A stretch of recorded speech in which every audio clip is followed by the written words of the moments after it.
और एक छोटी सी रिक्वेस्ट है आप सब लोगों के लिए कि अभी अपना लॉगिन तो सबका सक्सेसफुली क्रिएट हो गया है, तो आपका वो प्रोफाइल आपको प्रोफाइल पिक डालने का है। समझा मैं कैसे बोल रहा हूँ? कुछ तो स्कूल का, बचपन का, थर्ड स्टैंडर्ड का फोटो मत डालो, okay? Please put your recent photo, और ऐसा एकदम दूर का फोटो कि जहाँ पे सिर्फ आदमी है, फिर बच्चा कोई तो खड़ा ऐसा दिखेगा, ऐसा मत करो।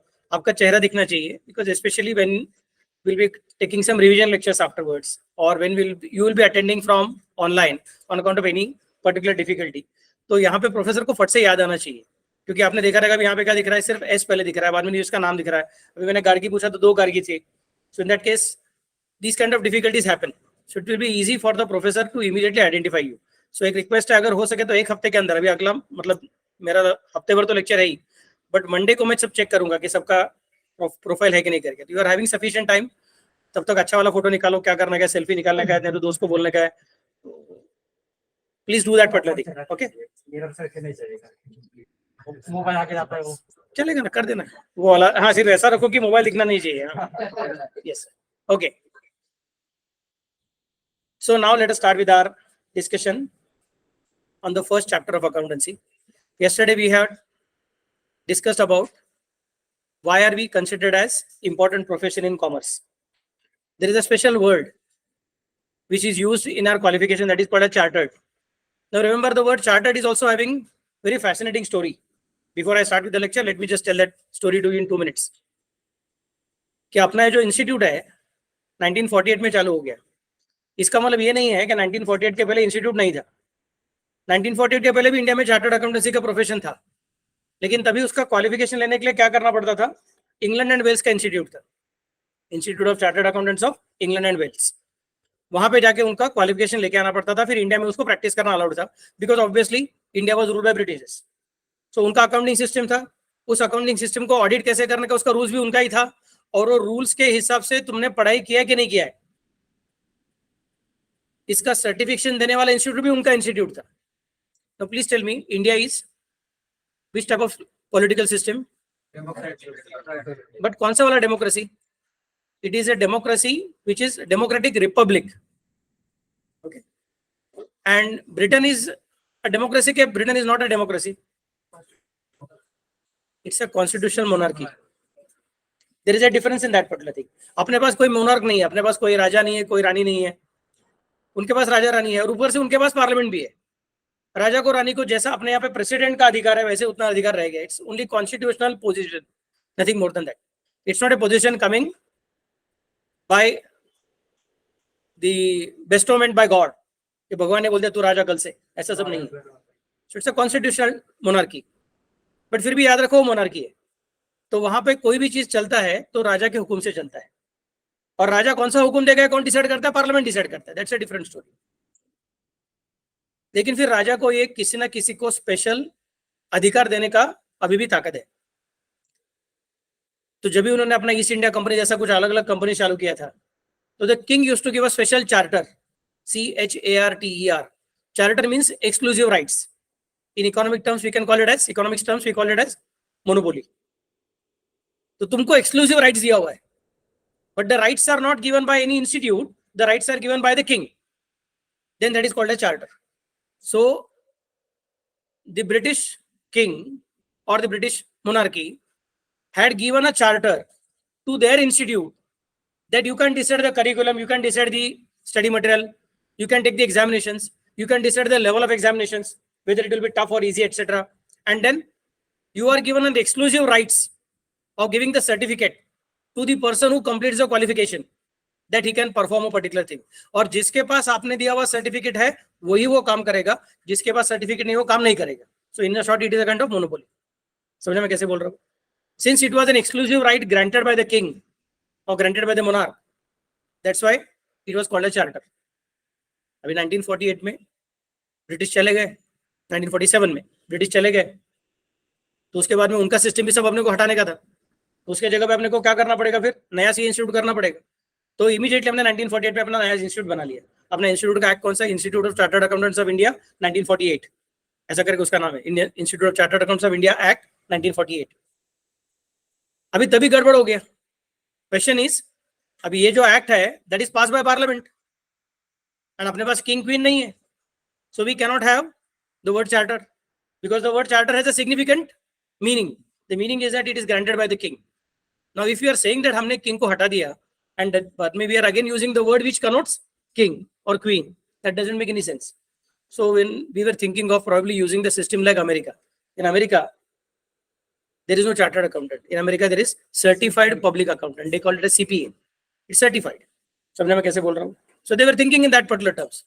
But at that time, the people who were at the helm of affairs of the new CA Institute, they recommended the government that it is going to be very tough for people to understand exactly कि ये क्या है, क्योंकि लोगों को अभी chartered शब्द की आदत हो चुकी है. इन इंडिया ऑडिट कौन करेगा? चार्टर्ड अकाउंटेंट करेगा. उनका अलग अलग कम्युनिटीज बन चुका है, उनका अलग अलग सोसाइटीज बन चुका है, सिस्टम्स बन चुका है, और बिजनेस कम्युनिटीज को, गवर्नमेंट डिपार्टमेंट को, सबको आदत है कि वो सीए का सर्टिफिकेट मतलब क्या? चार्टर्ड अकाउंट का सर्टिफिकेट. तो अगर आप फट से इसका नाम चेंज कर दोगे तो भी लोगों को समझेगा नहीं फिर अभी किसका सर्टिफिकेट लेना है, फिर ये सर्टिफिकेट बराबर के बराबर नहीं है. So it is better to continue with the old name. So the Indian parliament pass a special act for that purpose कि ठीक है हम इसमें चार्टर्ड वर्क को कंटिन्यू करने वाले हैं. Although there is no charter to us, it's a certificate which we get. आपने कभी देखा रहेगा किसी सीए के ऑफिस में आपका किसी का मामा मामी चाचा चाची, वहां पे क्या लिखा रहता है? Certificate of practice. Charter of practice नहीं रहता है वो. समझा मैं कैसे बोल रहा हूँ? Certificate of membership, certificate of practice बोला रहता है. So although the word is chartered, it is just to continue with the old legacy, old goodwill of the profession which was in existence in India for almost half a decade prior to independence. सबको समझा मैं कैसे बोल रहा हूँ? तो अपना chartered word दूर से आया हुआ है, लेकिन उस चार्टर की सबसे अपने को भी जरा बराबर से नॉलेज डेवलप करने का है. So let us start with the things. मैं गुडविल का शब्द अभी यूज किया था, रेपुटेशन यूज किया था. रेपुटेशन का सबसे बड़ा अकाउंटिंग ट्रीटमेंट अपने को जिस टॉपिक में सीखने का है उस टॉपिक का नाम है partnership. Now last year probably you must have studied one very important topic called as last topic probably. What was the last topic of yours? Accounts? Final accounts. Final accounts of what? What is the meaning of sole trading concern? Can you tell me? There is a sole proprietor. Okay. What is the specialty of sole trading concern? आपको OCM में मेरे ख्याल से रहेगा नहीं, forms of business organisation. सो 11वीं में था कि अभी 12वीं में है? ऑलरेडी था. So what are the different forms of organization? Number 1,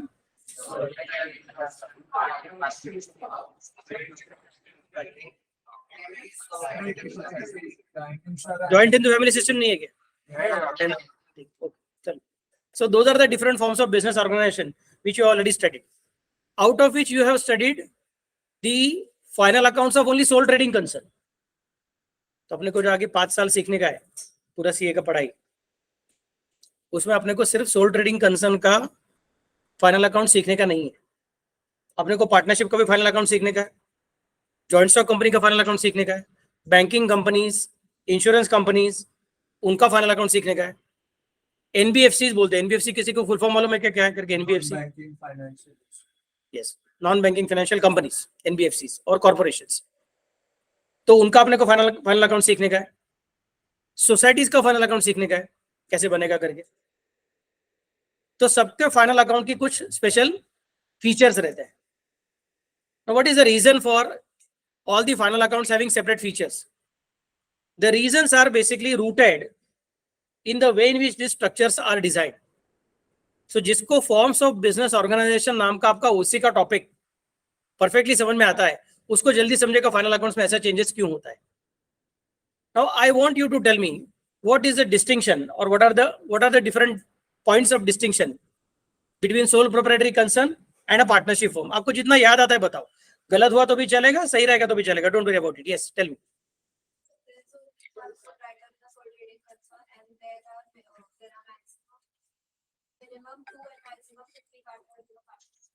Okay, good.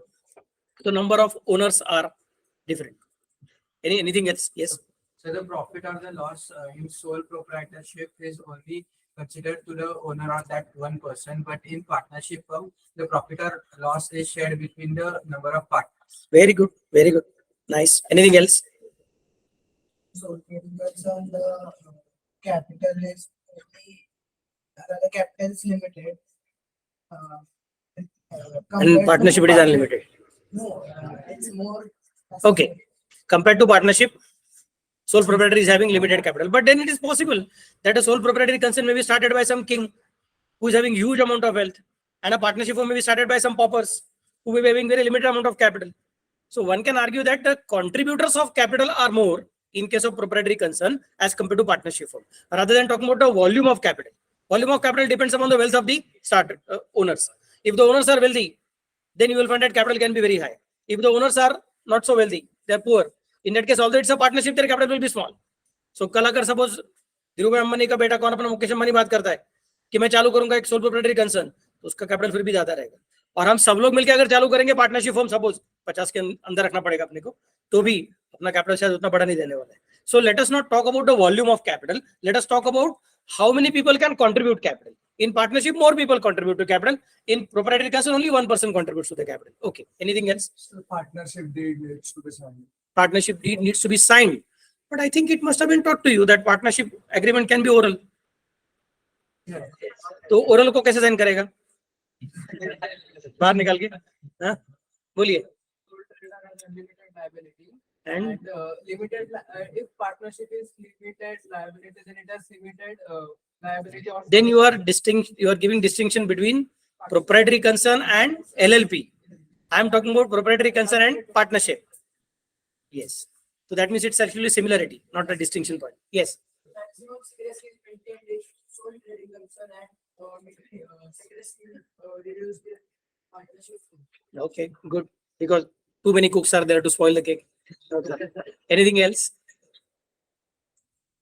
Anybody else? है कोई माइका लाल? नहीं तो लाली. बस खत्म. In sole trading concern, I don't decide when to start or stop a business, but in partnership firm, we need agreement of all of them. Okay. All of the parties. So decision making is decentralized to some extent. It is not in the hands of only one person. Agree. Now, what are the similarities between? Yes. Anything else is there? Second last bench. No. Okay. Now, what are the similarities between sole trading concern and partnership firm? Yes. Both have no legal.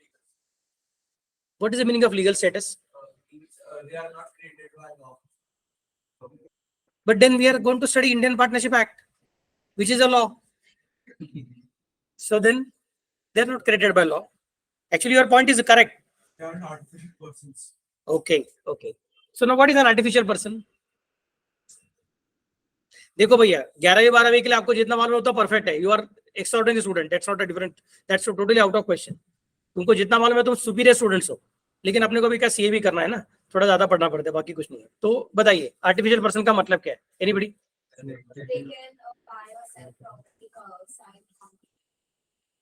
Proprietary भी कर सकता है, partnership भी कर सकता है. तो artificial person का वो डेफिनेशन नहीं आता है. You are near to it, but आपका गाड़ी स्टेशन के बाहर खड़ा है तो आप उधर नहीं सकते. Yes.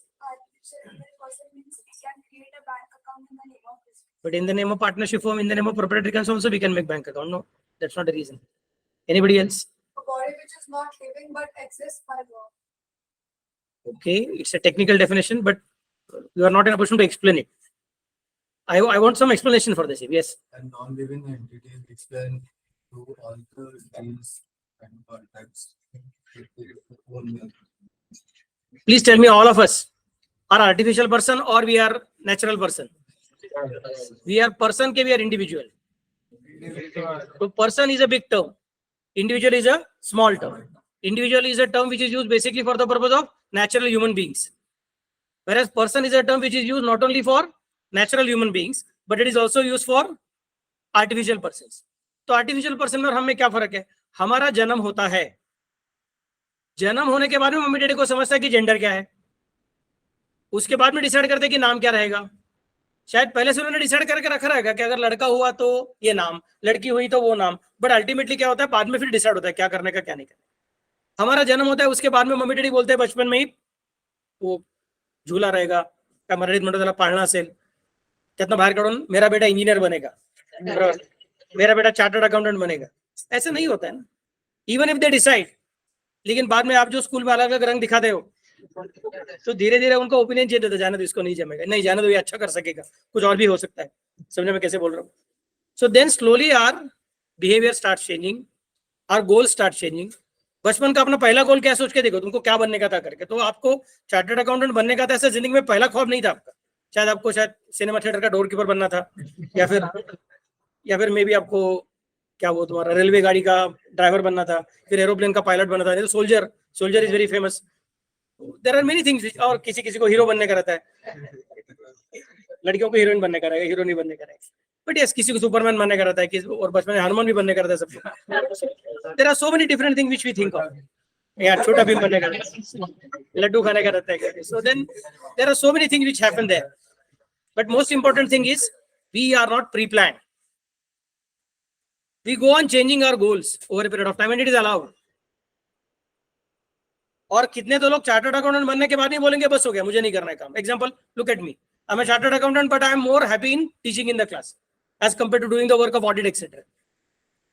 There are many people who become doctors, MBBS doctor, but then they enter into movies and dramas and so many other things. समझे मैं कैसे बोल रहा हूँ?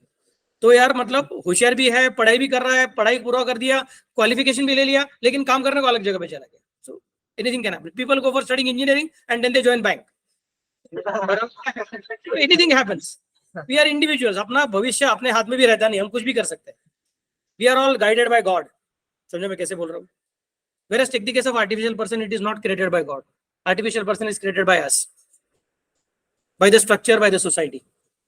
तो आर्टिफिशियल पर्सन का जन्म होने के पहले उसका नाम डिसाइड करना पड़ता है. आर्टिफिशियल पर्सन का जन्म होने के पहले नाम डिसाइड करना पड़ता है, फिर वो जन्म क्यों लेगा वो डिसाइड करना पड़ता है.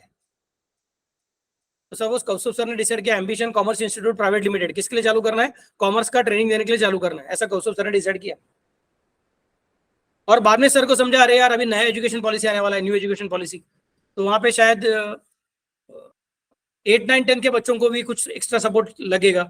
तो कौस्तुभ सर डिसाइड्स कि बाबा I want to start coaching for 8, 9, 10 का social studies and maybe some Indology or some other subject which are now becoming more popular. Can Kaustubh sir do that? No, he won't be in a position to do that. Because in the memorandum of association of the company, if he has mentioned that it is for the purpose of only training for commerce subjects, then any subjects which are not in relation to commerce, he won't be in a position to teach. आप कुछ भी कर सकते हो क्योंकि आप natural human being हो. कल मेरे मन में ऐसा आया मैं वैसा किया, परसों मेरे मन में वैसा है मैं वैसा कर दिया. We are natural human being. मेरे मन को भाया मैं कुछ भी करके आया. समझना मैं कैसे बोल रहा हूँ? Artificial person can not do that because artificial person is created by law. तो पहले कानून का परमिशन लेना पड़ता है, भैया ये चीज के लिए काम चालू करे, उसके लिए पर्सन को जन्म दे के ना दे. बोलते ठीक है चालू करो. तो अगर उन्होंने बोला नहीं देने का तो नहीं देने का, काम खत्म. सेकंड पार्ट, हम लोग जन्म लेते हैं और 18 साल तक हम लोग कौन रहते हैं? माइनर. आर्टिफिशियल पर्सन जन्म लेते हैं directly major. From the day one artificial person is major. From day one, artificial person can enter into contracts which are valid, which are legally binding. आप सब लोग जो कॉन्ट्रैक्ट करते हो, they are not legally binding. इसलिए कौस्तुभ sir क्या बोलते हैं? Parent signature. समझ में कैसे बोल रहा हूँ? नहीं तो आप बाद में बोल के सर मेरे साथ कॉन्ट्रैक्ट किया, मेरा वॉइड कॉन्ट्रैक्ट में फीस भरूंगा ही नहीं. बाद में सीखने वाले हो, प्रोफेसर तुमको सिखाने वाले लॉ में इंडियन कॉन्ट्रैक्ट का क्या बात करता है करें. समझे मैं कैसे बोल रहा हूँ? तो कौस्तुभ सर बोलेंगे नहीं यार मुझे झंझट नहीं चाहिए, माइनर के साथ कॉन्ट्रैक्ट किया तो बाद में मुझे तकलीफ होती है, उससे अच्छा मैं क्या करता हूँ, I will make a contract with the major person. College का भी एडमिशन के फॉर्म केवल किसका साइन है? पेरेंट का साइन लगता है. आप साइन करो, that is different story, but sign किसका लगेगा एक्स्ट्रा इंपॉर्टेंट? पेरेंट का साइन लगेगा. Reason is contract with minor is not valid. So कानून अपने को अलग तरीके से प्रोटेक्ट करता है when we are individual, but artificial person रहेगा तो उसको ज्यादा पावर दी जाती है. हमारा जो लाइफ है that is again controlled by God. कब आएंगे पता नहीं, कब जाएंगे पता नहीं. आर्टिफिशियल पर्सन के लिए वैसा नहीं होता है. Artificial person is having a perpetual life. So even if all share holders die at the same time, AGM चालू है और बॉम्ब गिरी है, ऑल शेयर होल्डर हड़म, all share holders gone, still company can continue because the share holders ownership will automatically get transmitted to their legal heirs. समझ में कैसे बोल रहा हूँ? So artificial person is not depending on the life of the share holders और life of the directors और life of the CEO और life of the promoter. वो सब इंपॉर्टेंट नहीं है. सब एक साथ चले जाएंगे तो भी ऑटोमेटिकली कंपनी आगे चलता रहेगा. That's how the perpetual succession happens. So when you are thinking of artificial person, it is a legal entity created by the society for the purpose of giving extraordinary powers of doing business transactions on behalf of somebody else. समझ में कैसे बोल रहा हूँ? तो that is called as an artificial person. Sole trading concern is neither sole trading concern is artificial person nor partnership is an artificial person. Partnership is a relationship. Partnership is a relationship. It is not an artificial person. So sir क्या फर्क है? मैं आपको partnership act सिखाने वाला हूं तो बहुत डिटेल में डिस्कस करूंगा, आज के लिए थोड़ा सा बोल के रखता हूं। Relationship is based on the likes or dislikes or preferences of the people in relationship. So who decides or who starts the relationship? The people in the relationship start the relationship. And then they may go to the court of law, they may go to the government department to just register their relationship. आपने देखा रहेगा आपके घर में किसी का, बड़ी बहन का, बड़े भाई का शादी वादी हुआ रहेगा, तो शादी के लिए सबसे पहले क्या डिसाइड करते हैं हम लोग? लड़का लड़की कौन है वो डिसाइड करेंगे। उसके बाद में क्या डिसाइड करेंगे हम लोग कि बाबा उनका शादी कब करवाने का है, मुहूर्त निकाल के लेंगे। मुहूर्त निकाल के लेने के बाद फिर हम लोग हॉल का बुकिंग करने को जाएंगे। हॉल का बुकिंग के बाद में फिर हम लोग बाकी कैटर वेटर का बुकिंग करवा के लेके जाएंगे। फिर बाद में हम लोग अपना कार्ड वार्ड छपवा के लेंगे, फिर सब रिलेटिव्स को, फ्रेंड्स को, सबको कार्ड बांटेंगे, फिर उनको शादी को बुलाएंगे। और फिर क्या वो घोड़ा चाहिए, गाड़ी चाहिए, ये सब चीजें, वो सब पूरा हो जाएगा। फिर बारात वारात लेके आएंगे, हल्दी वल्दी का 5 दिन का प्रोग्राम, समझने में कैसे बोल रहा हूँ, वो सब पूरा हो जाएगा। उतना होने के बाद फिर अग्नि के सामने 7 फेरे, वो सब पूरा हो जाएगा। वो होने के बाद में कोई ना कोई तो बोलेगा अरे लेकिन वो मैरिज रजिस्टर के पास जाने का है, उधर जाके तुमको क्या करने का है, तुम्हारा मैरिज को रजिस्टर करवा के लेने का है। समझने में कैसे बोल रहा हूँ? तो ये नहीं सोचा हमने कि शादी करने के पहले मैरिज रजिस्टर का परमिशन लेता हूँ, सर इसके साथ शादी करूं क्या? तुमको रिलेशन चालू करना क्या तुम कर दो, रिलेशन को कैसे पूरा करना क्या तुम डिसाइड करो, हमको प्रॉब्लम नहीं है। और ये रिलेशनशिप एग्जिस्टेंस में आ चुका है, इसका तुमको अगर गवर्नमेंट ने सर्टिफाई किया हुआ रिकॉर्ड चाहिए रहेगा, तो तुम्हारे रिलेशनशिप को तुमने कौन से दिन को एक दूसरे के गले में वरमाला, वधुमाला, जो भी कुछ रहेगा वो डाला रहेगा, वो उसका फोटो वोटो लेके हमारे पास आ जाओ, हम रजिस्टर करके देते हैं। रजिस्टर का मतलब क्या, जरा तेरा नोटबुक दिखा, ये बेसिकली रजिस्टर है। समझा मैं कैसे बोल रहा हूँ? This is nothing but a resistor, but this is a register for the purpose of notes. Government का रजिस्टर प्री प्लान रहेगा, उसमें कौन सा कॉलम रहना चाहिए, कौन सा डिटेल्स लिखने का, वो सब लिखा हुआ रहेगा, कौन साइन करेगा, किधर साइन करेगा, वो सब चीजें वहां पे मेंटेन रहता है। सो वहां पे एक रिकॉर्ड क्रिएट किया रहेगा और वो रिकॉर्ड का सर्टिफिकेट दे सकेंगे कि भैया ऐसा ऐसा है, तो that is a register. So try to understand when you are thinking of relationship, it is started by the people in the relationship and afterwards you may get it registered with the government department, nothing more than that. कोई लोग बोलेंगे sir मुझे वो सब तामझाम नहीं चाहिए, मुझे ये सब अलग अलग खर्चा वर्चा करने का नहीं है, मैं डायरेक्ट रजिस्टर के ऑफिस में जाके वहीं पे शादी करता हूँ, कर सकते हैं, चलेगा, बट वहां पे घोड़ा लेके जाने का नहीं है सर। वहां पे सर वो खाना पकाने के लिए कौन है वो सब देखने का नहीं, वहां पे सिर्फ क्या करना पड़ेगा, एक दूसरे के गले में वरमाला डालो और साइन कर दो। 2 विटनेस तुम्हारे पास है, 2 विटनेस लड़की के पास से लेके आ जाओ और दोनों ने वहीं पे साइन करने का है। तो रजिस्टर बोलेगा ठीक है, मुझे मालूम है कि इनका शादी हो चुका है। Either you do the marriage somewhere else, bring photographs and both of them should come with their witnesses, we are okay with that, or you perform that marriage in front of me with 2 witnesses from each side, I am ready to go for that particular thing. सबको समझा मैं कैसे बोल रहा हूँ?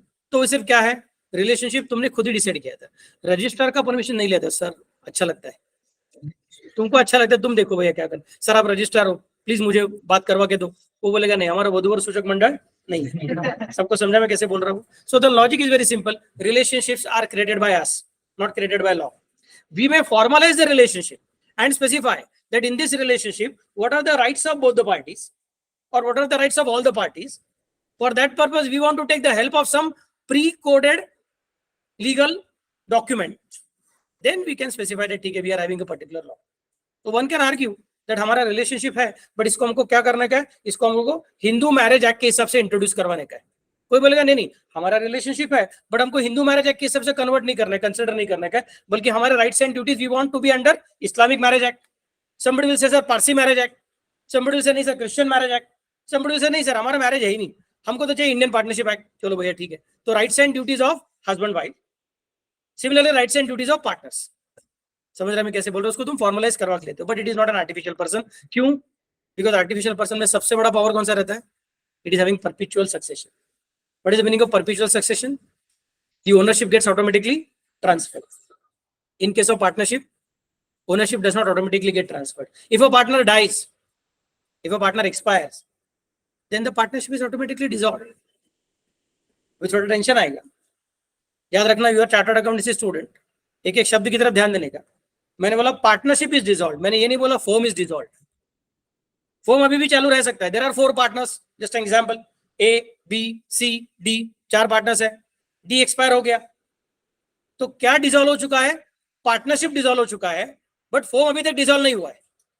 and then ABC may decide that we will continue to run the firm.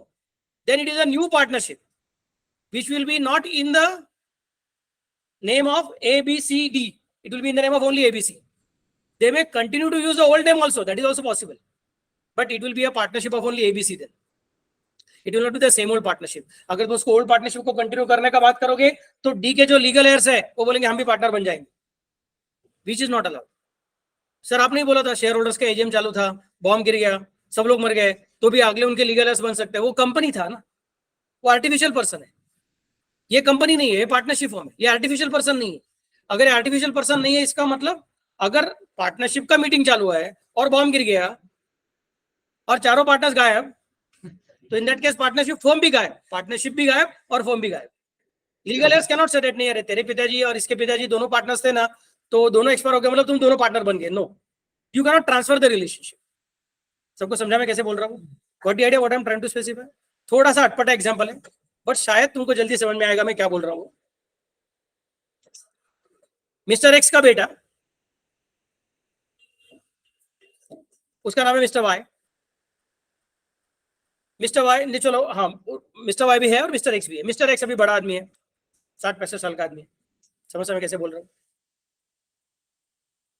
And unfortunately he gets widow, उसकी wife expire हो जाती है. Mister X decides that he wants to marry somebody else. Please remember that this is an example just to make you understand the concept of transmission. Okay, आपको उम्र ऐसा है कि आपको हर चीज में थोड़ा सा जोक नजर आ सकता है, आपको हर चीज में ज्यादा दिमाग चल सकता है, तो ज्यादा दिमाग चलाने का नहीं, जितना बोले उतना ही दिमाग चलाने का. तो मिस्टर एक्स है, 60-65 साल का आदमी है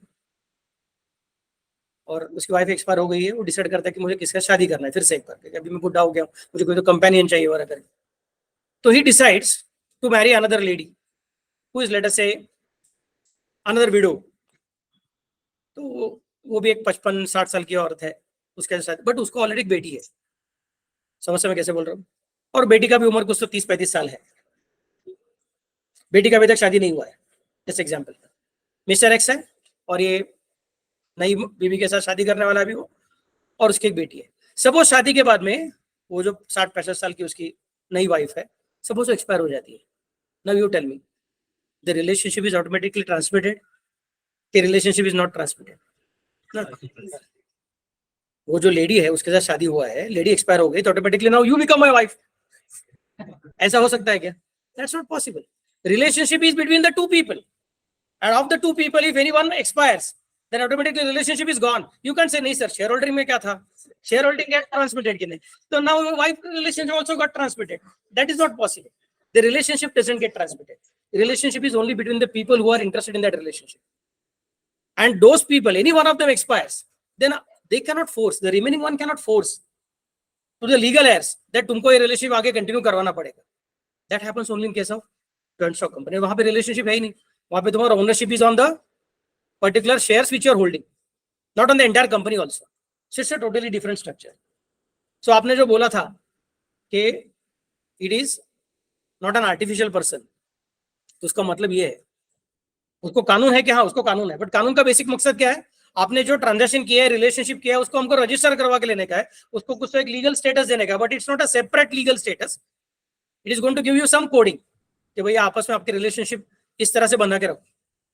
समझा मैं कैसे बोल रहा हूँ? So then you will find that किसी का हिंदू मैरिज है, किसी दूसरे का भी हिंदू मैरिज है, बट एक हिंदू मैरिज में husband and wife are giving more power to each other, और दूसरे रिलेशनशिप में शायद ऐसा रहेगा वो भी हिंदू है, बट वहां पे हस्बैंड बोलते हैं मेरा बात सुनने का, तेरा बात नहीं सुनूंगा.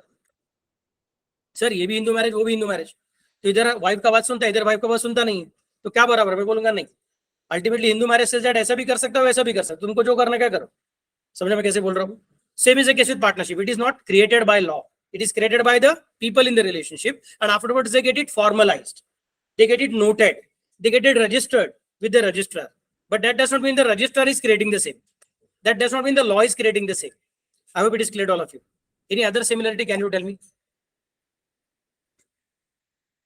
तो प्रोप्राइटरी कंसर्न भी लीगल स्टेटस नहीं है और पार्टनरशिप फर्म को भी लीगल स्टेटस नहीं है. पार्टनरशिप फर्म को कानून है, बट कानून का मकसद ये नहीं कि पार्टनरशिप फर्म को क्रिएट करने के लिए और उसको सेपरेट लीगल स्टेटस देने के लिए बनाया हुआ कानून है. उसका मकसद सिर्फ एक ही है कि आपका पार्टनरशिप रिलेशनशिप है उसको फॉर्मलाइज करने के लिए मदद करेंगे, बाकी कुछ नहीं करेंगे. Any other similarity? Second last bench, कल का फर्स्ट बेंच, आज का second last bench. Yes, Profit making object. They run to make profit. Expect profit. generally proprietary concerns are also started for profit. Yeah, so similarity, yeah, correct. Basically they are for profit motive. You cannot start a partnership for charity. तुम बोलोगे sir मुझे समाज का भला करने के लिए partnership चालू करना है, सॉरी उसके लिए मत करो. समाज का भला करने का चैरिटेबल इंस्टीट्यूशन चालू करना पड़ेगा, वो अलग टाइप का सोसाइटी रहेगा. लेकिन अगर आपको खुद का प्रॉफिट करने के लिए बिजनेस ऑर्गेनाइजेशन चालू करने का, तो it can be sole proprietary और it can be partnership. Done. Anything else? Yes, Minimum government interference. very good. In proprietary concern as well as in partnership form, there is very minimum government interference, including तुम्हारा books of account कैसे maintain करने का है, तुम्हारा accounts का final accounts कैसे बनाने का, फॉर्मेट, ज्यादा कुछ झंझट नहीं है. कंपनी रहेगा तो दुनिया भर का झंझट है. Format is also prescribe by the law कि फर्स्ट लाइन ये, सेकंड लाइन ये, थर्ड लाइन ये, ऐसे ही चाहिए. You can not change that particular thing. मतलब not only how to do the business but also how to present the financial records, that is also controlled. But in proprietary as well as in partnership, that is not the case. It's a quite easy thing to do quickly. Anything else? Can you explain what is the meaning of unlimited liability? The proprietor is bankrupt, and so his, for example, his house is used as security for the land. Collateral security to repay his loan or debt. But if his house is not offered as a security, then because now you only have committed कि बाबा मेरा घर मैं तुमको गिरवी रखने को तैयार हूं, तो तुमने खुद ही बोला गिरवी रखूंगा, तो इन दैट केस अगर लोन रिपे नहीं कर पाएगा तो पकड़ने तो वाले है ही. बट अगर गिरवी नहीं कराएगा तो घर को पकड़ेंगे कि नहीं पकड़ेंगे?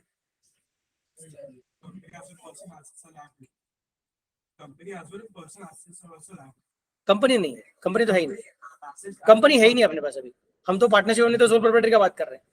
तो you should say the word business.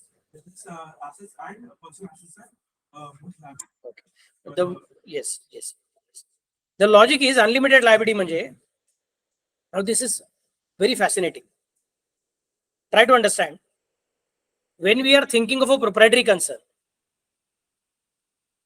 or when we are thinking of a partnership firm,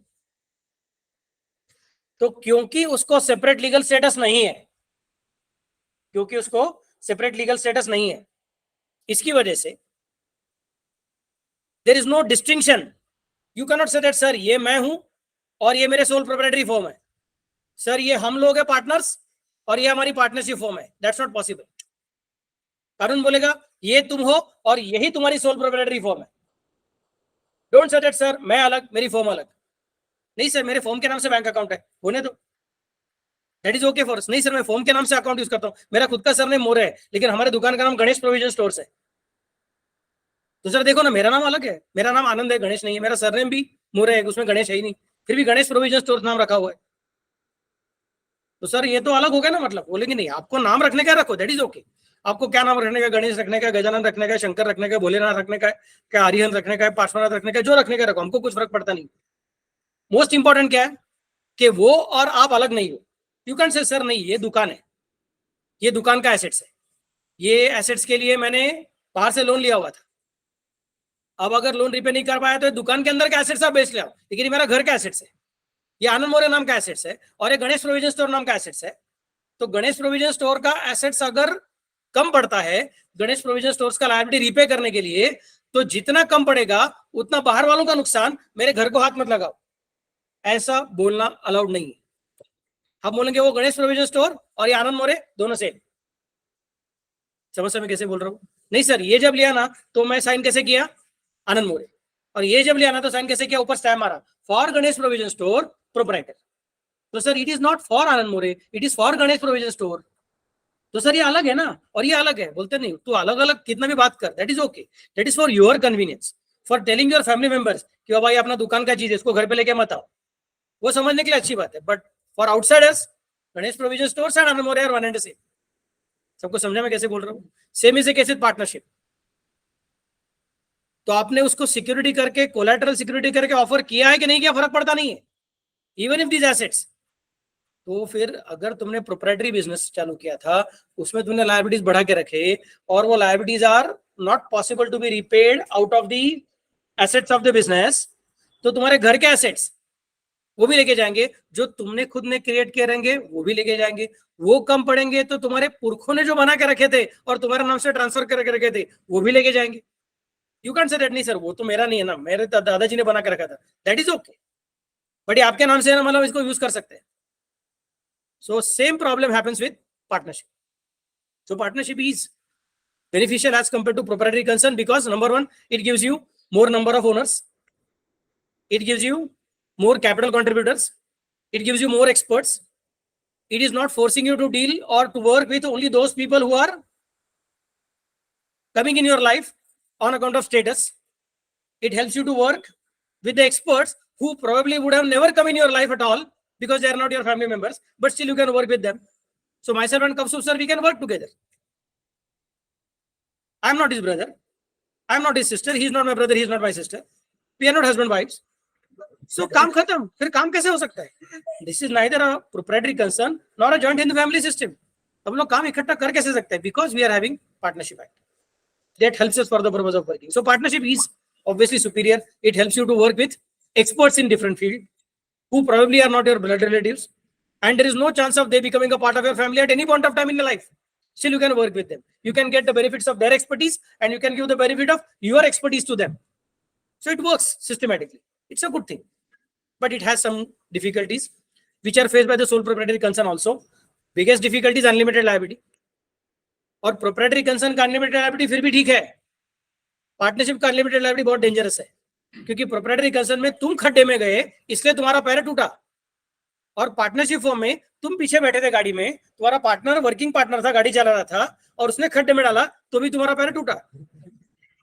समझने में कैसे बोल रहा हूँ? सो it is dangerous. Partnership form obviously gives you more benefits of using others expertise, but it also makes you suffer others bad luck. समझ में कैसे बोल रहा हूँ? तो yes, it is good, eight the same time it is having its disadvantages positions. लेकिन दोनों में और एक बड़ा सिमिलरिटी जो किसी ने बताया नहीं मुझे, कि दोनों में owners and managers are generally same. In proprietary concern, the ownership and the management is almost same. नहीं सर, हमारा proprietary concern है, पिताजी का दुकान है और वहां पे बहुत सारे वर्कर्स हमने काम करके रखे हैं, सेल्समैन वगैरह सब चीजें काम करने के लिए.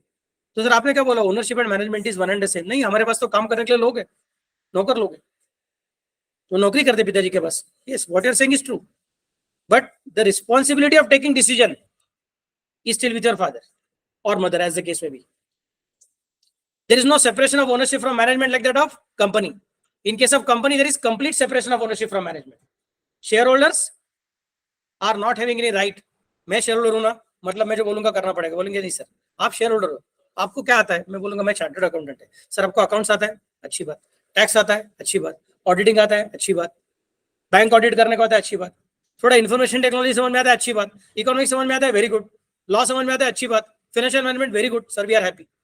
But sir, don't tell us how to run telecommunication business. Don't tell us how to run a petroleum business.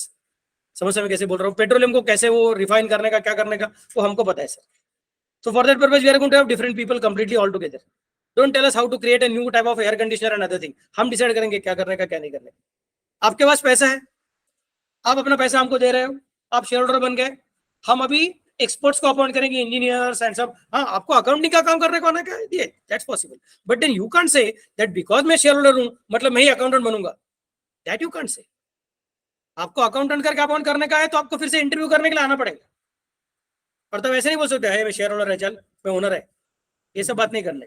Owner रहेगा तो घर पे डिविडेंड खाने को बैठो, हम कुछ ना नहीं बोल रहे. समझा मैं कैसे बोल रहा हूँ? बट इधर बैठने का काम करने के लिए तो you will have to be an expert first. If you are not an expert, best suitable for our job, we are not going to hire you merely because you are the owner. But in case of partnership and in case of proprietary concern, the owners are generally the managers and they can always veto. They can always specify that मेरा बात क्यों मानने का, क्योंकि मैं owner हूं. समझ में कैसे बोल रहा हूं? That is a similarity between proprietorship and partnership form. That is, there is no separation of ownership from management. Generally ownership and management is same. Some partnerships, when they are growing big, they may have a situation wherein they may hire some experts for the purpose of doing their business properly. But ultimately there also you will find that the decision is generally based on the relationship. Decision is generally based on who is very near to the owner or close to the owner as compared to who is most suitable to the job. क्योंकि वहां पे क्या है, खुद का पैसा लगा है और अनलिमिटेड लायबिलिटी है. बाहर के एक्सपर्ट को लाया, वो बोलेगा मेरा क्या डूबता है, डूबेगा तो इनका पैसा डूबेगा, मुझे क्या फर्क पड़ेगा, मैं तो एम्प्लॉय हूं. और अगर उसने रैश डिसीजन ले लिया तो, अगर उसने गड़बड़ कर दी तो, अगर उसने पूरा खड्डे में डाला तो एक तो हमारा अनलिमिटेड लायबिलिटी, और खड्डे में कौन डाल रहा है, एम्प्लॉय. उससे अच्छा हम क्या बोलेंगे, नहीं हम पार्टनर्स आपस में काम करेंगे, वर्किंग पार्टनर, स्लीपिंग पार्टनर्स. समझ में कैसे बोल रहा हूँ. और किसको कौन करने का काम करने के लिए, पार्टनर्स के रिलेटिव्स को, because then at least they are knowing कि बाबा अपना चाचा है, अपना मामा है, उसका पैसा डूबना नहीं चाहिए. थोड़ा कॉन्शियसली जाएंगे, थोड़ा कॉशियसली जाएंगे, गए नहीं करेंगे, रिस्की डिसीजन लेने के टाइम 10 बार सोचेंगे, और बड़ा डिसीजन लेने का रहेगा तो फिर 10 बार सोचेंगे क्या करने का क्या नहीं करने का. So it's a different way of doing the business. तो ये जो पार्टनरशिप है, ये बेसिक फॉर्म है. अभी हमने जो डिस्कशन किया आपका ओसीएम का डिस्कशन था बहुत सारा, और बाद में मैं जब आपको पार्टनरशिप एक्ट सिखाऊंगा तो मैं फिर से एक बार आपको उसका लीगल पॉइंट सिखाऊंगा, तब ओसीएम का भी बात आएगा और कुछ नया लीगल पॉइंट्स भी आएगा. और अपने को अभी जो डिस्कशन चालू है that is from the view point of accountancy. But I hope you remember my last lecture, last point which I made, that accountancy is basically which subject, language. तो जब तक तुमको बेसिक्स क्या है पता नहीं रहेगा, तब तक उसको बताने का कैसे समझेगा नहीं. So now try to understand. One of you properly mentioned distinction points, कि पार्टनरशिप में और प्रोप्राइटरी कंसर्न में बड़ा डिस्टिंक्शन पॉइंट कौन सा वाला है, कि पार्टनरशिप में profits are shared between the partners. Profits are shared between the partners, and proprietary में profit belongs to the proprietor.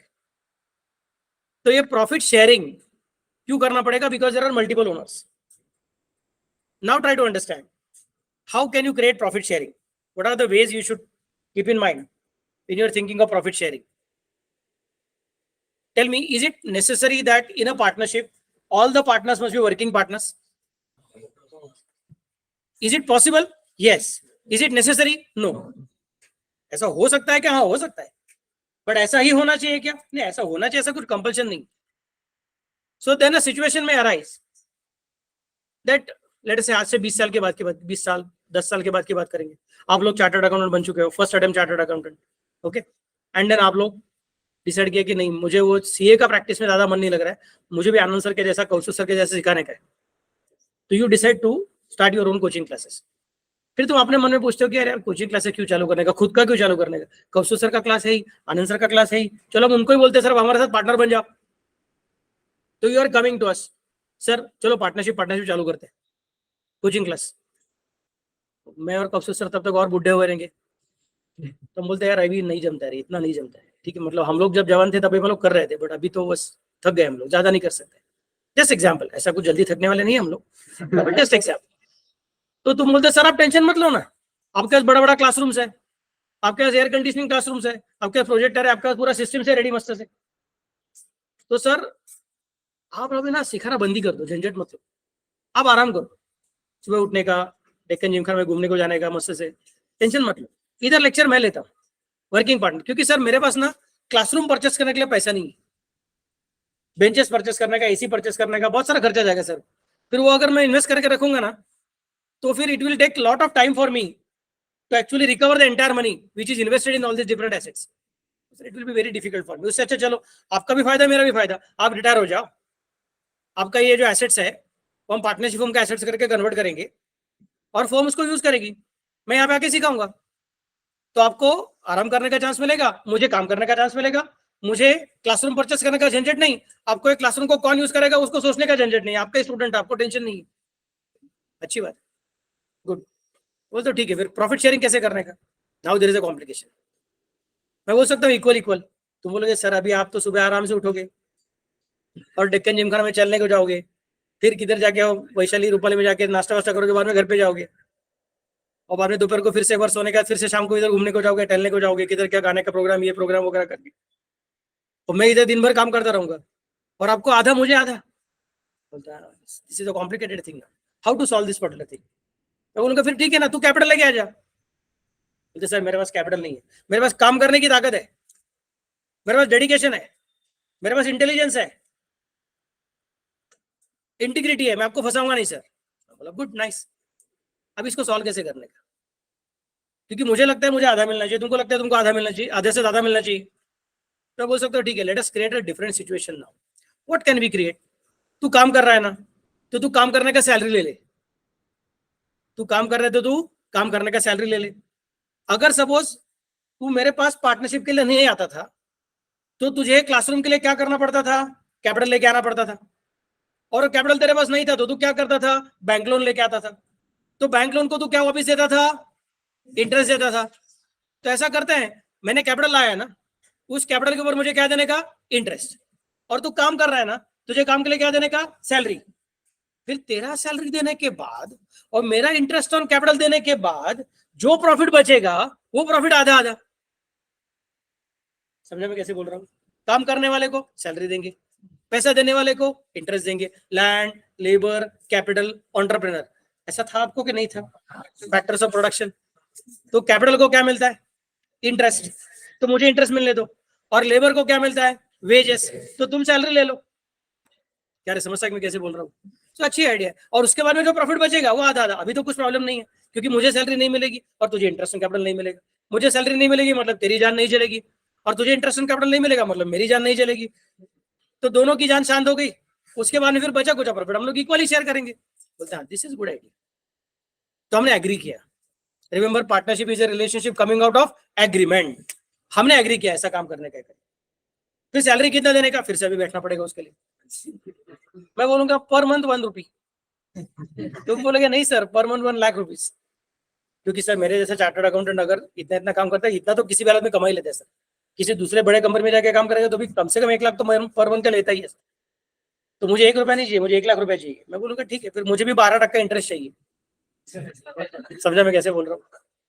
क्योंकि अगर मैं किसी और जगह पे पैसा लगाऊंगा, बैंक में रखूंगा एफडी वगैरह, वहां पे 8% वैसे ही मिल जाएगा। तो बैंक में एफडी में क्या करूँ? मैं शेयर मार्केट में लगाऊंगा, उधर तो मुझे 15% मिलेगा, 20% मिलेगा। तो कम से कम 12% तो दे दे भाई। चलो फिर हमने फिर से एग्री किया, ऐसा करेंगे। यहां तक सब कुछ ठीक ठाक हो गया। फिर हम अकाउंटेंट के पास गए।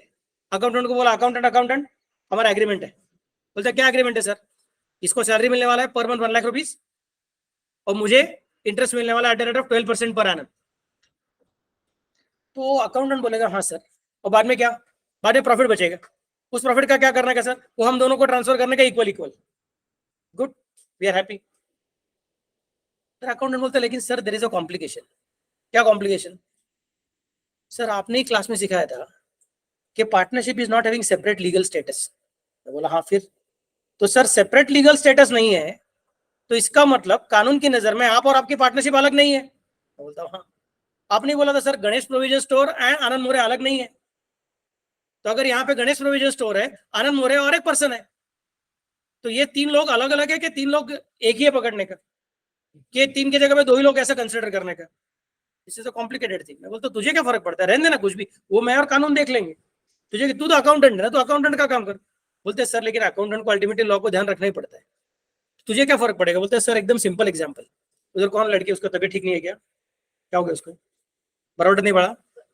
नाही तू नाही, मागची खिडकीच्या जवळची।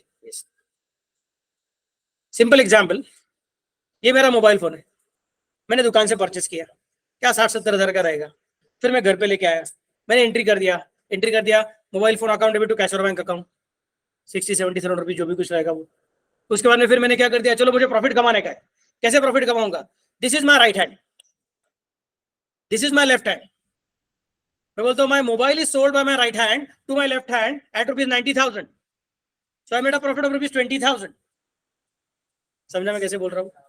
Then I'm saying, no, my left hand is selling it again back to my right hand at ₹1,10,000. I'm again making a profit of ₹20,000. बोलेंगे सर आपको जो इतना खेलने का उतना खेलो, आपको 1 लाख क्या को बेचते हैं? बेचो 5 लाख में, बेचो 1 करोड़ में, क्या फर्क पड़ता है? बहुत सारा प्रॉफिट कमाओगे ना।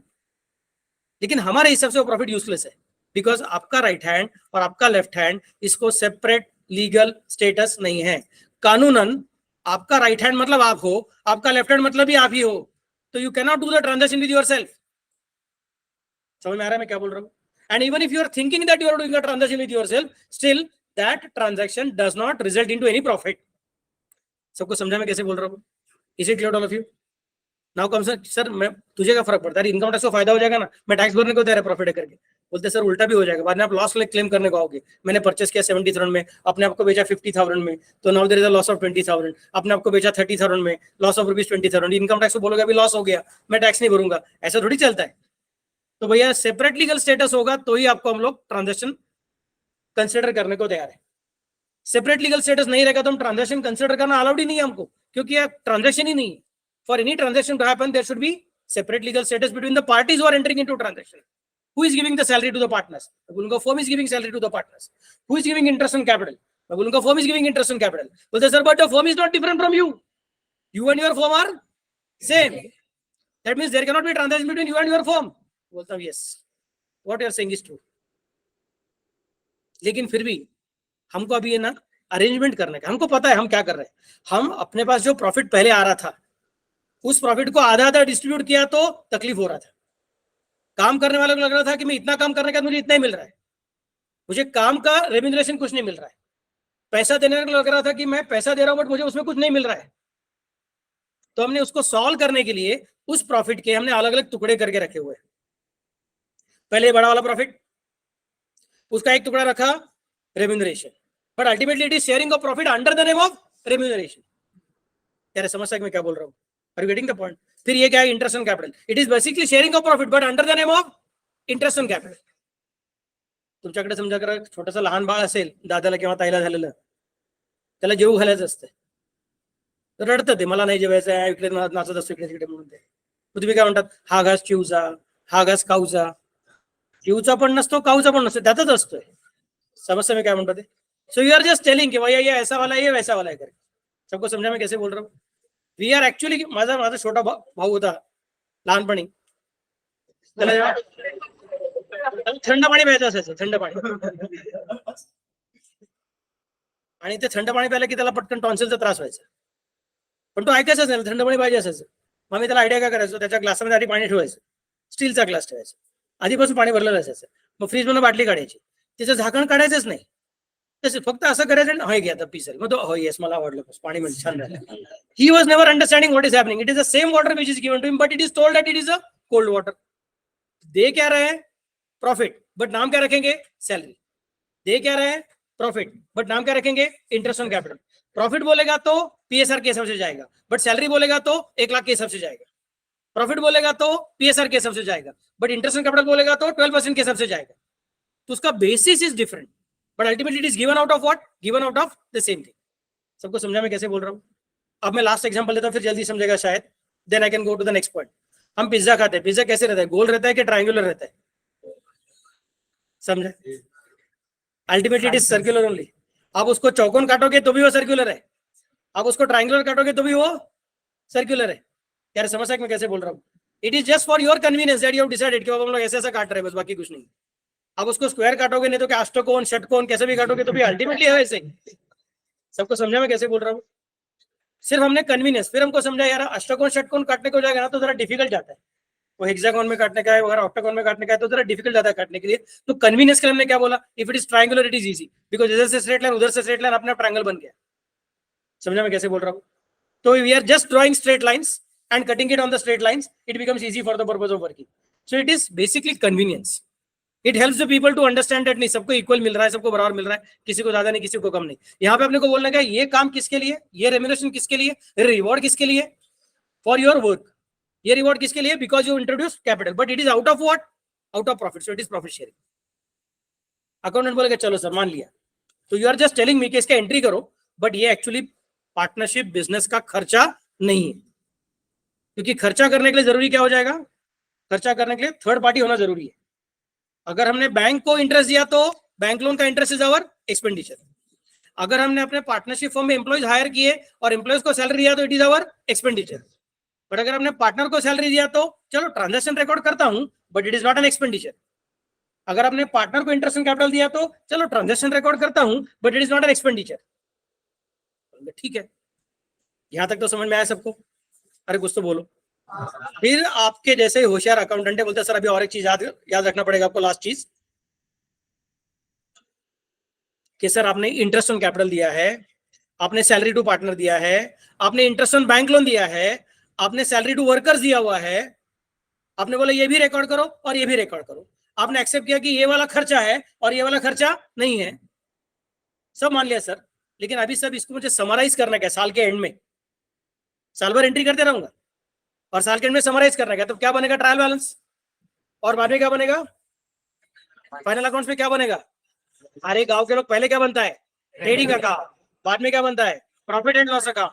तो सैलरी टू एम्प्लॉइज कहाँ पे जाता है ट्रेडिंग में के बाद पीएनएल अकाउंट में के बैलेंस शीट में PNL account, interest on loan PNL account, और अभी गड़बड़ के आगे एक्स्ट्रा वाला salary to partner, interest on capital of partners.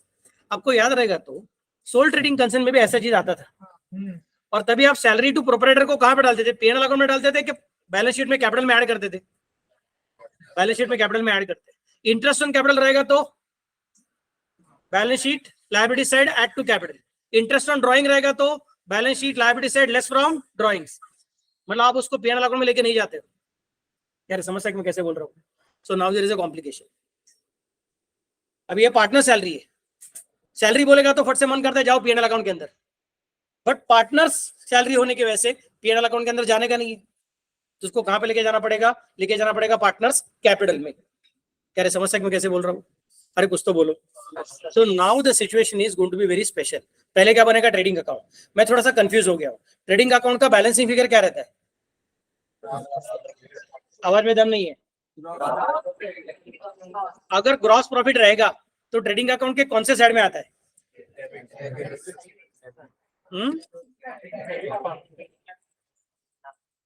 Which side,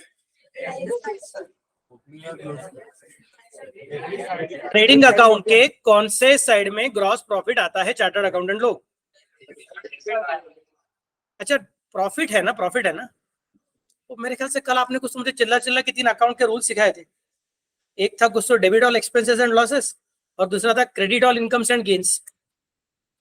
आपके ही बच्चे लोग, अभी बच्चे लोग थे ना चिल्ला चिल्ला के मुझे सिखा रहे थे ना, तो credit all incomes and gains ना, तो डेबिट साइड में कैसे आ गया तुम्हारा जीपी,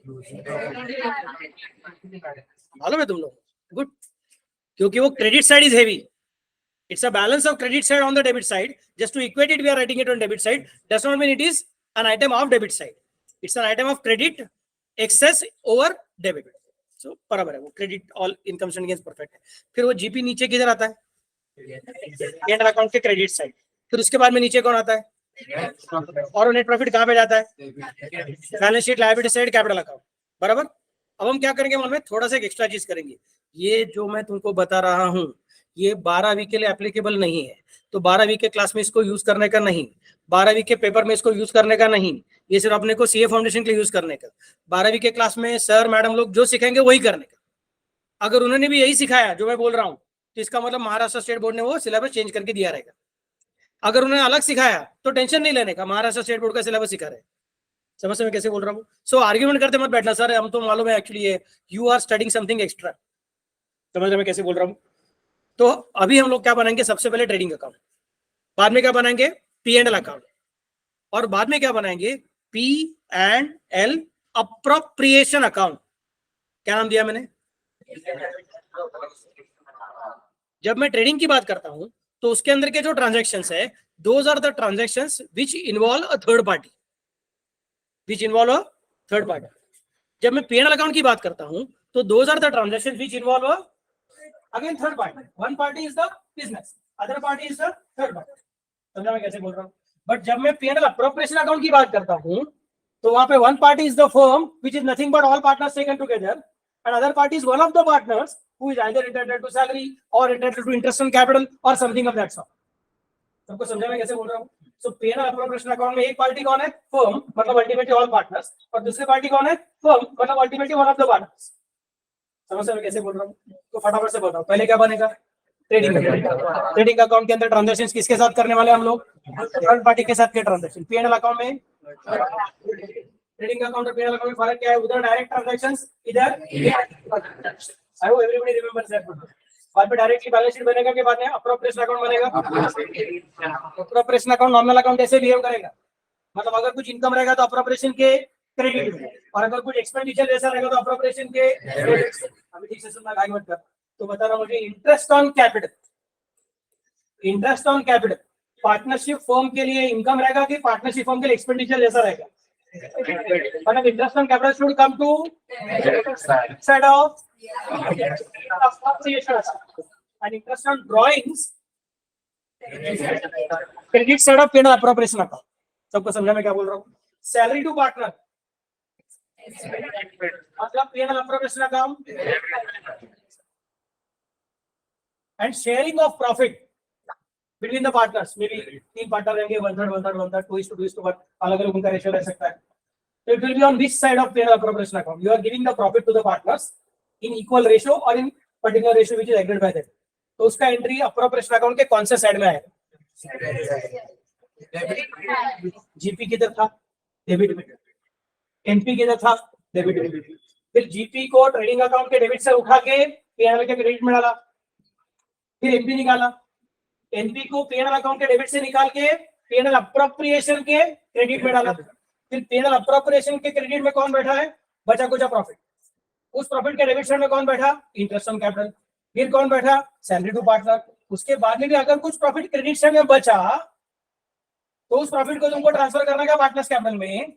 मतलब फिर से वो डिस्ट्रीब्यूशन का जो एंट्री करने का है that will have to be again on debit side of P&L appropriation account. अगर ट्रेडिंग अकाउंट में ग्रॉस लॉस रहेगा तो कहां पे आएगा?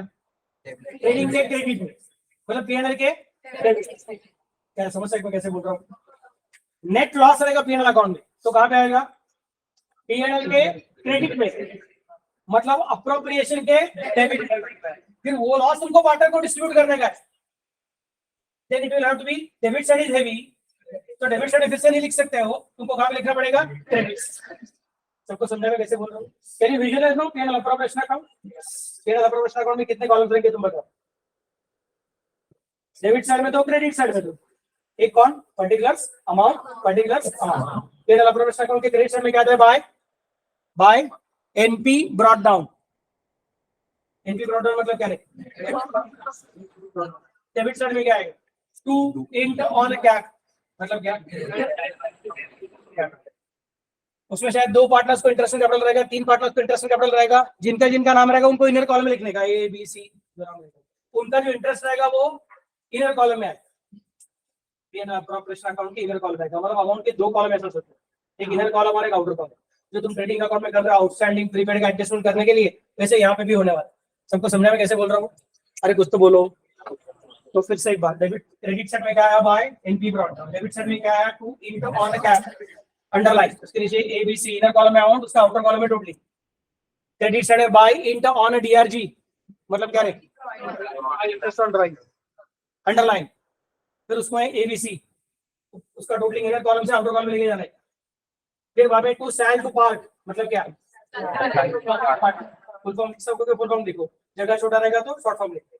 बट सिर्फ 2S 2P ऐसा मत करो. मैं क्या बोल रहा हूँ? समझ में आना चाहिए आप क्या बताना चाहते हो. फिर उसके नीचे अंडरलाइन. अगर एक ही पार्टनर वर्किंग पार्टनर रहेगा तो एक ही सैलरी रहेगा. अगर 3-4 पार्टनर वर्किंग पार्टनर रहेंगे तो जिसको जो सैलरी प्रॉमिस किया है वैसे लिखते जाएगा इनर कॉलम में. आउटर कॉलम में अमाउंट चला जाएगा. फिर उसका टोटलिंग. फिर बाद में उस अप्रोप्रिएशन अकाउंट के आउटर कॉलम को टोटलिंग करना. अगर क्रेडिट साइड हेवी रहेगा तो क्रेडिट साइड का टोटलिंग दोनों साइड में आएगा. और बैलेंसिंग फिगर डेबिट साइड में आएगा. वो बैलेंसिंग फिगर जो डेबिट साइड में आएगा वो सभी पार्टनर को डिस्ट्रीब्यूट करना पड़ेगा in their profit sharing ratio. सबको समझा मैं कैसे बोल रहा हूँ? Any difficulty? अब मैं थोड़ा सा कंफ्यूज हो गया. ऐसा सोच के देखो कि तुमको पार्टनर्स कैपिटल अकाउंट बनाने का है. तुमको क्या बनाने का है? पार्टनर्स कैपिटल अकाउंट बनाने का. तो तुम्हारा क्या ओपिनियन है? पार्टनर्स कैपिटल अकाउंट में उसका जो ओपनिंग बैलेंस रहेगा वो कौन से साइड में रहेगा? डेबिट साइड में रहेगा कि क्रेडिट साइड में रहेगा? Generally it should be on credit side because generally capital is a liability and liability means credit balance and opening credit balance comes on credit side.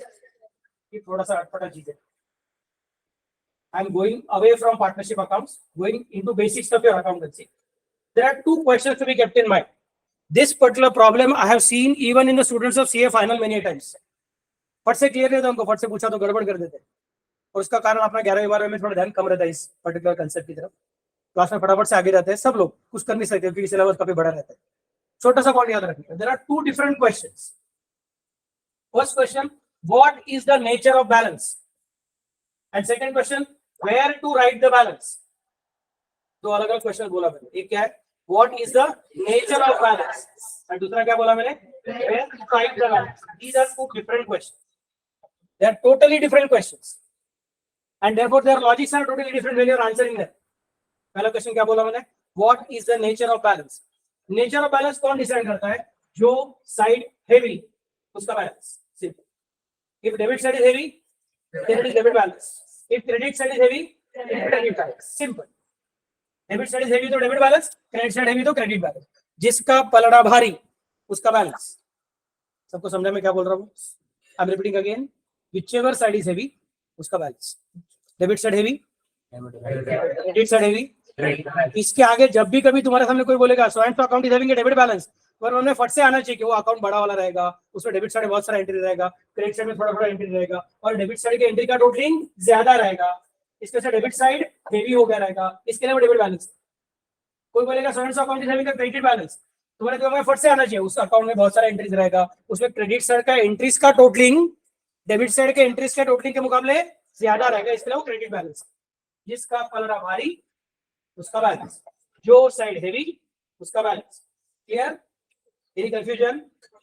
Second question, sir कहां पे लिखने का, where to write the balance. Debit balance कहां पे लिखने का, credit balance कहां पे लिखने का. सिंपल रूल याद है. Lecture accounts behave like all of us. जैसे हम वैसे हमारे लेक्चर अकाउंट. फर्स्ट लेक्चर कल मैं इधर बाहर खड़ा था क्योंकि मुझे मालूम था कि लेक्चर 6 नंबर के क्लासरूम में. बाद में मैं देखा अरे 10 पास हो गया, 10 6 हो गया, 10 7 हो गया, अभी भी कोई बात नहीं. फिर मैं सर को पूछा, सर ने बोला नहीं सर ऊपर आपका लेक्चर है तो चलो ऊपर आ गए. Sir okay I go up. कल फर्स्ट लेक्चर. तुम में से किसी को पता रहेगा आनंद सर कैसे गुस्सा वाला आदमी है कि प्यार से बात करता है कि क्या क्या कुछ पता नहीं. फर्स्ट लेक्चर सब लोग शांत बैठे हुए. प्रोफेसर अभी तक क्लास में आए तो भी सब लोग शांत बैठे हुए, ना कोई किसी को आवाज कर रहा है ना कुछ कर रहा है, सब लोग शांत. First lecture. समझा मैं कैसे बोल रहा हूँ, एकदम सीरियस है, भोले भाले. ये मैं कैसे बोल रहा हूँ. आप सोच के देखो जब लास्ट लेक्चर रहता है अपना कॉलेज स्कूल सेंड ऑफ का दिन, तभी अपने असली रंग निखर गया. क्या बोल रहा हूँ. तो फर्स्ट डे हम लोग जज करते हैं कैसा है ठीक ठाक है क्या, हम इसके सिर पे हाथ रख सकते हैं क्या, कि हमको ये बाबा पनिशमेंट देगा. Then we decide what should be our next course of action. But जब लास्ट लेक्चर रहता है अपने को पता रहता है अभी कुछ नहीं कर सकेगा, अभी तो अपना सिलेबस भी खत्म हो गया, अभी तो टेस्ट भी खत्म हो गया, अभी कुछ झंझट नहीं है, प्रीलिम्स भी हो गया सब, अभी कॉलेज स्कूल अपने को कुछ नहीं बिगाड़ सकता. फिर हम लोग बेंच के ऊपर नाम लिखते हैं, बराबर. फिर क्या ट्यूबलाइट के अंदर का चौक लेके जाते हैं, फैन का ब्लेड बेल्ट करके जाते हैं, बराबर. आप लोग नहीं करोगे मुझे पता है, you are all good students. But yes that happens many times. It happens that by the end of the entire activity we may exactly be opposite of that of the opening position. समझ रहे मैं कैसे बोल रहा हूँ. So the same logic happens to ledger account. Ledger account का speciality क्या है, ओपनिंग मतलब सीधा साधा और क्लोजिंग मतलब उल्टा पुल्टा. रूल क्या याद रखने का, ओपनिंग मतलब सीधा साधा और क्लोजिंग मतलब उल्टा पुल्टा. मतलब क्या है, मतलब एकदम सिंपल चीज है कि ओपनिंग में जैसा नाम वैसा साइड. अगर डेबिट बैलेंस है तो और क्रेडिट बैलेंस है तो जैसा नाम वैसा साइड. तब और क्लोजिंग में उल्टा पुल्टा. उल्टा पुल्टा मतलब क्या, जैसा नाम उसका opposite side. So if it is opening debit balance, it will be on debit side. Opening credit balance, then on credit side. But closing debit balance, then on credit side. And closing credit balance. समझा मैं क्या बोल रहा हूँ. तो मैं तुमको पूछ रहा था कि कैपिटल अकाउंट बेसिकली कौन सा अकाउंट है, लायबिलिटी वाला अकाउंट है. लायबिलिटी मतलब बेसिकली कौन सा बैलेंस है, और मैं कैपिटल अकाउंट को ओपन करने की बात कर रहा हूँ. ओपन मतलब सीधा साधा के उल्टा पुल्टा. सीधा साधा मतलब जैसा नाम, तो कैपिटल मतलब credit balance. Credit balance means तो बाय बैलेंस डाउन लिखा हुआ है. क्या समझता है. नेक्स्ट बात. तो मुझे बताओ P&L अप्रोप्रिएशन में तुमने जो इंटरेस्ट ऑन कैपिटल का एंट्री किया है, इधर क्या है मुझे याद नहीं है, तुम सोचो. उसका सेकंड इफेक्ट पार्टनर्स कैपिटल के कौन से साइड में आएगा, डेबिट में आएगा कि क्रेडिट में आएगा.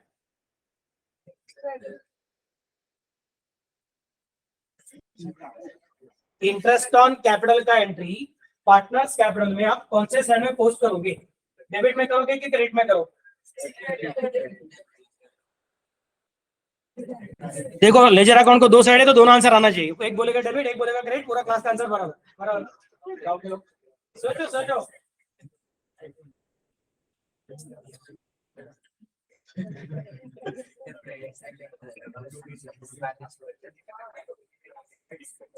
Yes. Let us quickly think about it. Please tell me. Interest on capital. Interest on capital is a transaction between the firm and outsider, the firm and the partners. Does it have a place in trading account? No. Does it have a place in P&L account? Does it have a place in P&L appropriation account? Yes. In P&L appropriation account, we decide the side based on the nature of transaction. Interest on capital is just like income, just like expenditure for the firm. Please remember, we are writing the books of accounts or final accounts of the firm, not of the partner. हम लोग partner के accountant नहीं है, हम लोग firm के accountant है, भूलना मत। सबको समझा मैं कैसे बोल रहा हूँ? तो फर्म के लिए इंटरेस्ट ऑन कैपिटल क्या है? इनकम जैसा है कि एक्सपेंडिचर जैसा है? तो debit on expenses and losses, मतलब P&L अप्रोप्रिएशन के डेबिट साइड में टू इनकम ऑन कैप, तो अप्रोप्रिएशन के डेबिट में, तो कैपिटल के डेबिट में कैसे डालोगे? दोनों डेबिट तो टैली कैसे होगा? दुकान में गए शक्कर लेने के लिए, उसको बोला भैया 1 किलो का शक्कर देना, उसने तराजू निकाला, एक साइड में 1 किलो का वजन रखा, दूसरे साइड में तुम बोले शक्कर को उधर ही रखो, तो टैली कैसे करो? यार समस्या क्यों कैसे बोल रहा हूँ? तो अगर तुमने अप्रोप्रिएशन के डेबिट में डाला तो कैपिटल के क्रेडिट पे जाना पड़ेगा। सबको समझा मैं क्या बोल रहा हूँ? Any difficulty? Clear all of you? Sure? Okay, next tell me. Salary to partner का एंट्री पार्टनर्स कैपिटल के कौन से साइड में आएगा?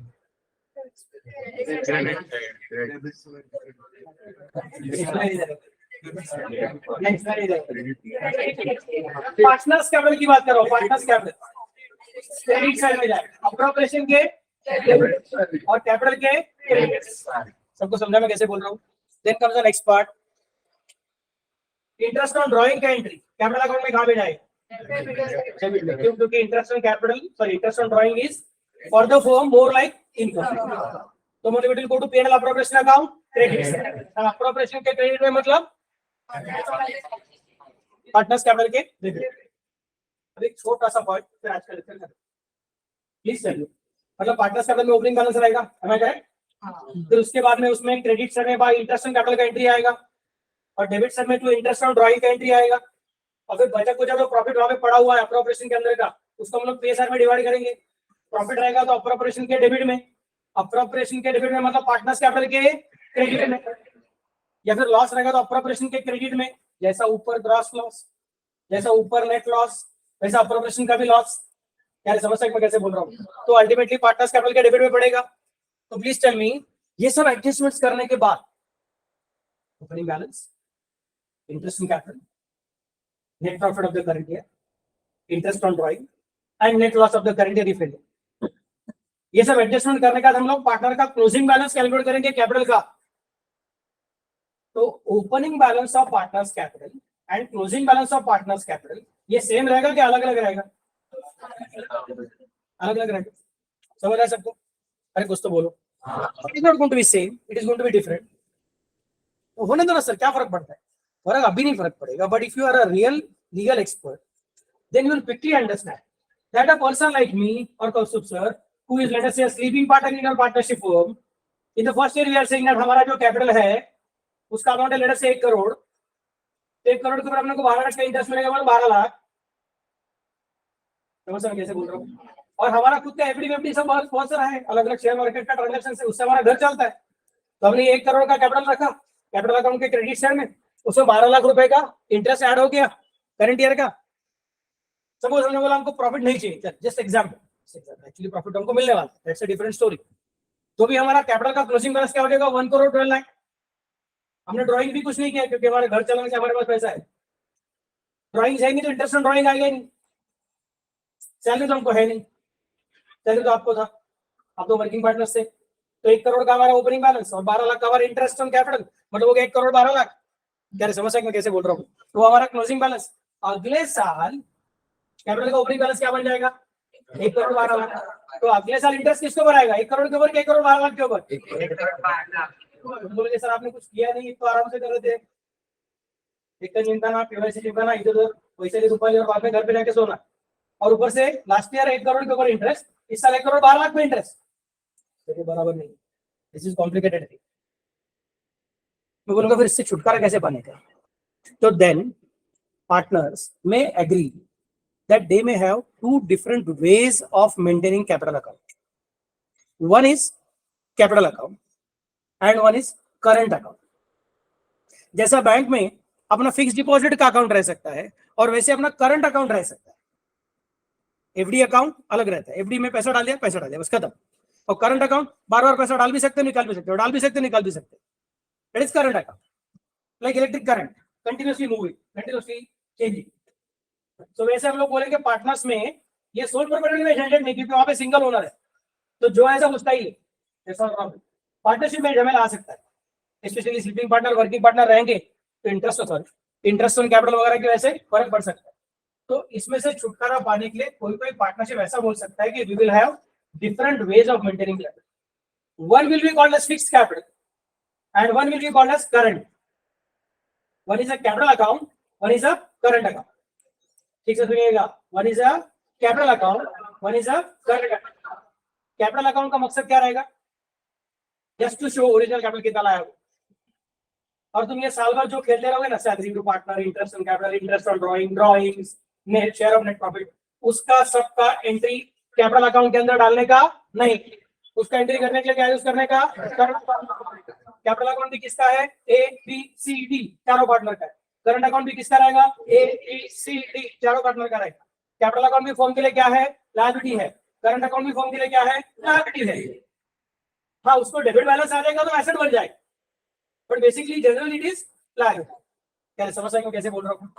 तो जिस प्रॉब्लम में वो बोलते हैं कि हमको करंट अकाउंट मेंटेन करने का है, उस प्रॉब्लम में तुम्हारा interest on capital, interest on drawings, share of profit, share of loss, salary to partner, ये सारा का सारा adjustments are not to be done in capital account, but they must be done in current account. Capital account should remain unaffected.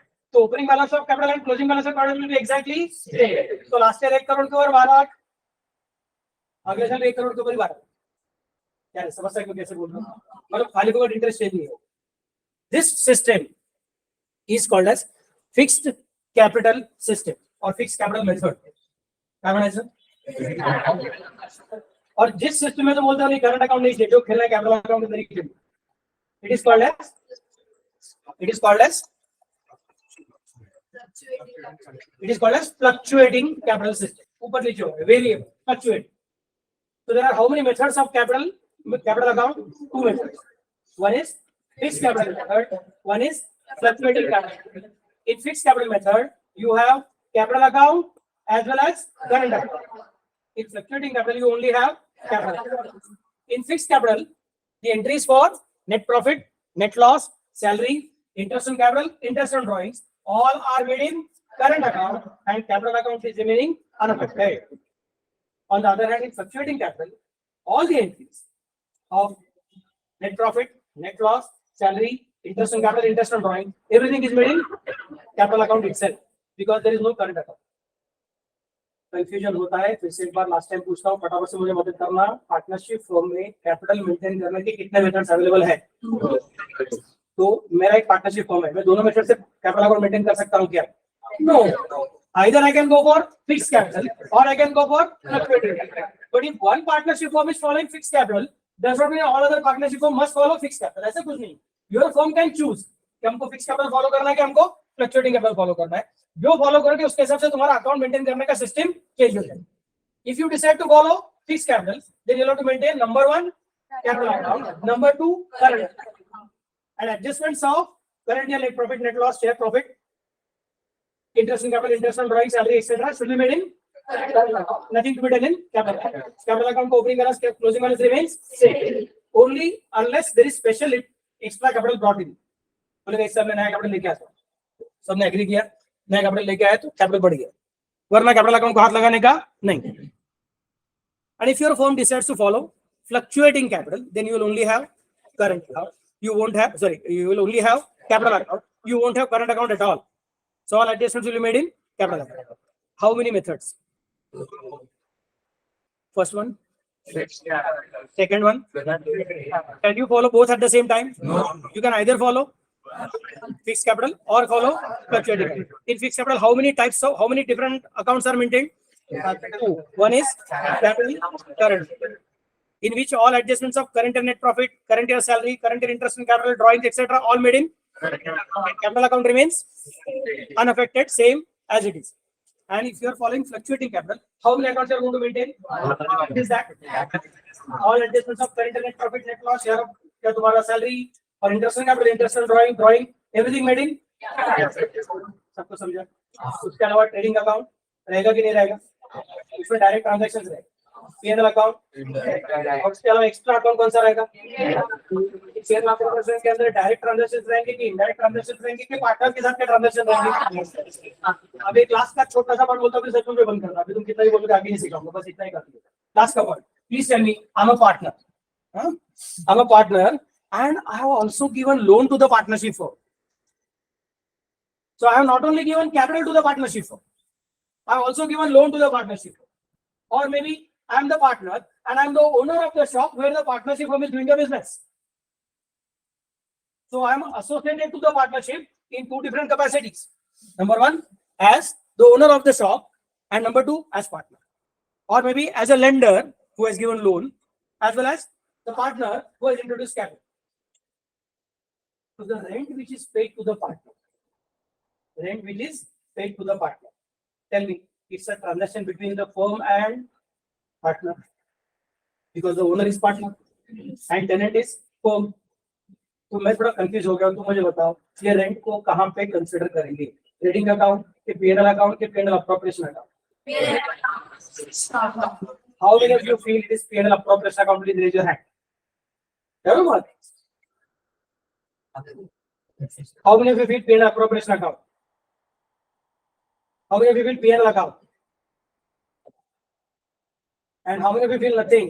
Please get out of the class. बनने का यार, बात करने का सीखना पड़ेगा, आपस में नहीं, मेरे साथ बात करने का। ओपिनियन गलत हो तो भी चलता है, समझ में आना चाहिए हम लोग क्या सोच रहे हैं क्या नहीं सोच रहे हैं, कैसे सोचने का है।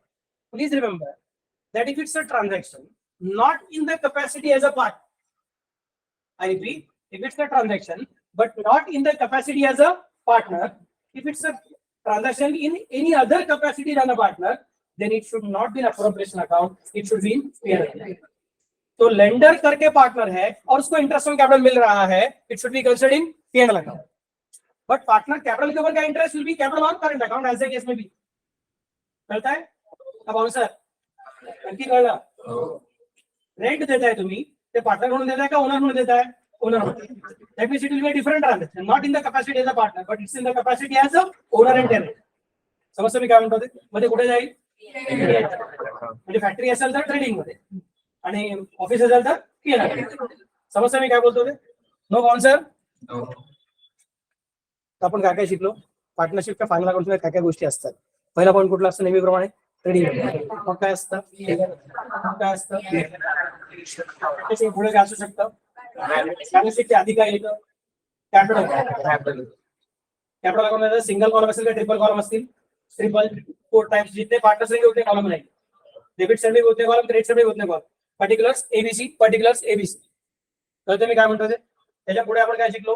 कधी कधी कॅपिटल अकाउंट पण असेल आणि शिवाय काय असेल? आणि आपण आता शेवटी काय शिकलो? Transaction with the firm and a partner in the capacity as a partner should be in appropriation, and transaction between the firm and the partner, but partner in any other capacity than a partner, then that will be trading or P&L account as the case may be. कळतं सगळ्यांना? actually इतना ही काफी है.